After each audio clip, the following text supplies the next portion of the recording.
ఈ తెలంగాణ రాష్ట్రంలో నందమూరి తారక రామారావు గారికి అభిమానులు ఉన్నారు, నారా చంద్రబాబు నాయుడు గారికి సహచరులు అనుచరులు ఉన్నారు.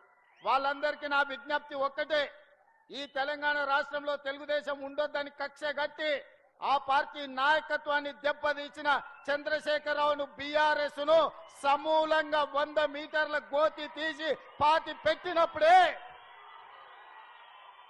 బీఆర్ఎస్ వాళ్ళు గద్దెలు దిగాలి, ఊర్లలో బీఆర్ఎస్ దిమ్మలు కూలాలి. అప్పుడే నందమూరి తారక రామారావు గారికి నిజమైన నివాళులు అర్పించిన వాళ్ళం అవుతాము. ఆ విధంగా మనము ముందుకు వెళ్లాల్సిన అవసరం ఉన్నది. బీఆర్ఎస్ ను బొందబెట్టాల్సిన బాధ్యత మన అందరి మీద ఉన్నది మిత్రులారా.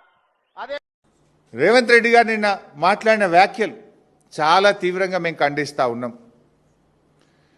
బీఆర్ఎస్ జెండా గద్దెలు కూల్చాలని మాట్లాడుతుండు. బిడ్డను బీఆర్ఎస్ జెండా గద్దెల దోలికొస్తే నీ గద్దె కూల్త జాగ్రత్త అని చెప్పి హెచ్చరిస్తా ఉన్నాం. దుమ్ము అయిపోతావు బిడ్డ నువ్వు.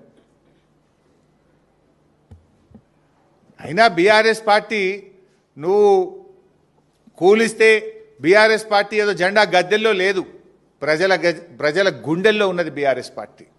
బీఆర్ఎస్ పార్టీ జెండా గద్దెల్లో నువ్వు కూలిస్తే పోయే పార్టీ కాదు. తెలంగాణ ప్రజల గుండెల్లో పుట్టిన పార్టీ బీఆర్ఎస్ పార్టీ, ప్రజల హృదయాల్లో ఉన్నటువంటి పార్టీ బీఆర్ఎస్ పార్టీ. ఈ హౌలా మాటలు బంద్ చేయి, పిచ్చి పిచ్చి మాటలు బంద్ చేయి.